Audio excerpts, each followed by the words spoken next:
Hi po, good morning. Ang topic natin ngayon po ay tungkol sa breast milk collection by pumping. Ginagamit po yung pumping ng breast milk kapag halimbawa maghihiwalay yung mommy and newborn. Halimbawa po nagkasakit yung baby, no, kailangan ilagay muna sa ICU. So yung mommy magbe-breast pump para ibigay dun sa baby kung hindi pwedeng pumasok sa ICU si mommy. O kaya halimbawa po yung mommy halimbawa nagtatrabaho sa Metrobank. So, magbe-breast pump siya muna dun sa bank, tapos para pag uwi, lalagay niya sa cooler sa ref, tapos pagdating niya sa bahay, di pa iinumin niya dun sa baby. O kaya kapag yung ibang family members gustong maki-join dun sa experience ng pagpapadede ng newborn. Halimbawa yung daddy, no? Ako kasi naranasan ko yun eh. Parang gusto kong maki-share dun sa pagpapadede sa newborn. So magbe-breast pump yung mommy, tapos lalagay sa bote. Ako magpapadede sa baby para maki-share din ako sa experience, no? Tapos po, nakita ko si Andrea Brillantes umiinom ng breast milk kasama dun sa kotse. No, nakita ko sa social media. Siguro kapatid niya yun or kamag-anak. No? Nagkakatuwaan sila. So galing dun siguro sa kapatid niya ganun or kamag-anak niya. Tapos alam niyo po ba yung mga breast pump na nabibili? According to sa libro namin, mas maganda daw po yung electric na breast pump o yung mga rechargeable kaysa nga naman dun sa hand expression at ano yung pinipiga mo manual, no? Tapos ang nakalagay pa dun sa ibang bansa kasi kapag ka nanganak may maternity leave sa US halimbawa, covered kasi yun ng covered yun ng mga kumpanya or sa insurance. Kaya lang pag mga electric pump hindi nila kino-cover, no?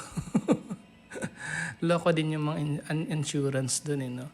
Tapos po, alam niyo po ba na kapag ka room temperature, mga 20 to 25 degrees centigrade, pwedeng mag-stay yung gatas ng about 4 hours. Kaya lang depende, pagka mga tropical country kagaya sa atin mainit, baka mas lesser, no? Pagka naman nasa refrigerator yung gatas nilagay, pwede hanggang 4 days. Pagka nasa freezer naman o frozen, pwede hanggang 6 months to 1 year. Kaso ang tagal naman nun, no? Patatagalin mo pa ba yun ng 6 months yung gatas na yun? Ba't di mo pa padede sa baby mo, no? Siguro ginagawa lang po yung frozen sa mga milk bank. Yung nagko-collect sila ng breast milk para sa mga, halimbawa sa Fabella Hospital, ganyan.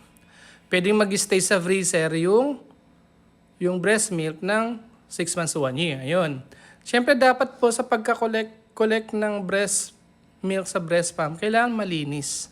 Yung hygiene, proper hand washing, tapos po yung mga bottles na plastic or glass, kailangan sabunin ng soapy water, tapos air dry, ganun.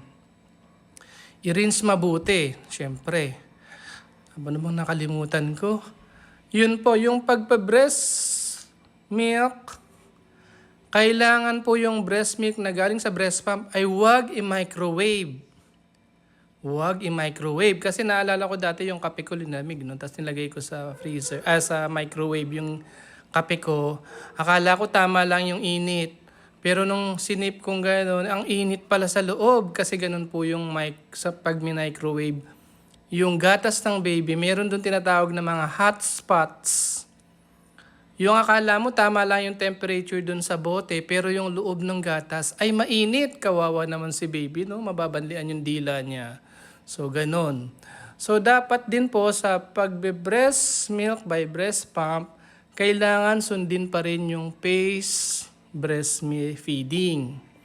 Ibig sabihin, kahit na nag-breast pump ka, kailangan yung timing or pacing kagaya pa rin ng natural na pag-breast feeding.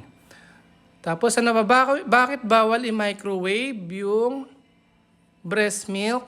Kasi masisira po yun, madenature po yung protein niya, di po ba? Natural kasi yung breast milk eh. masisira yung mga antibodies, immunoglobulins, o yung mga nandun.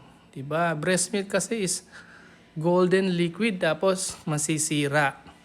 Kaya hindi talaga mina-microwave yung mga breast milk. Sana may natutunan po kayo this morning. Good morning po.